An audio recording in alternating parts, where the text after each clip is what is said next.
Uh-oh, looks like another politician's in trouble. Seems to be happening a lot these days. I mean, look what happened to Mike Madigan. Speaking of Madigan, that reminds me. Oh, what's that?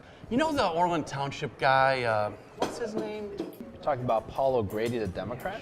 Yeah, him. He's Madigan's top guy in Orland Township. Did you know that? Really? Yeah, you know, Paul's law firm, it's collected over $3 million in fees from local towns that Madigan's pressured to hire him. No, wait, $3 million? Yeah, well, it gets better. O'Grady employs a fellow named William Brady as operations coordinator. So, Brady reports to O'Grady, and Brady serves as the trustee of the village of Tinley Park, you know, and he's the guy responsible for the retention of Paul O'Grady's firm and paying all those fees. Well, that doesn't sound right. Of course, but it gets better. Wait, how? You heard about O'Grady's staff for embezzling $60,000 of our tax dollars meant for community services, right? Yeah. Well, the piece de resistance is this. During the lockdowns all last year, instead of rolling up their sleeves and trying to help the neediest among us, you know, the seniors, the children, Paul and his team, they just shut the place down. Yeah, and I bet they still got a paycheck. Yeah, they did. I mean, pretty much spent every nickel, and don't forget Paul's pension.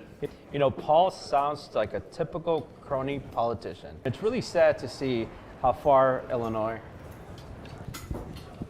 Excuse me, you guys, I couldn't help it over here. You talking about politicians getting in trouble. Yeah. Well, I know something about that.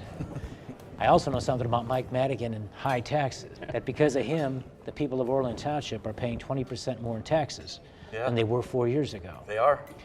Illinois is the highest tax state in the nation. Did you know that? I believe it. Yeah, people in Illinois pay taxes at a 40% rate higher than the national average. Did you also know that Paul O'Grady is a Madigoon? Yes. No, he's a mega Madigoon. I also understand that Mr. O'Grady is going around town telling people he's a Trumpocrat. He is. Can you believe that? Well, I'm calling bullshit. When it comes to being a Trumpocrat, I consider myself an expert. After all, I'm the only guy in American history to have ever been fired and freed by the same guy. So if I were advising the people of Orland Township what they may want to say to Paul O'Grady, I would tell them to say to Paul O'Grady, you're fired.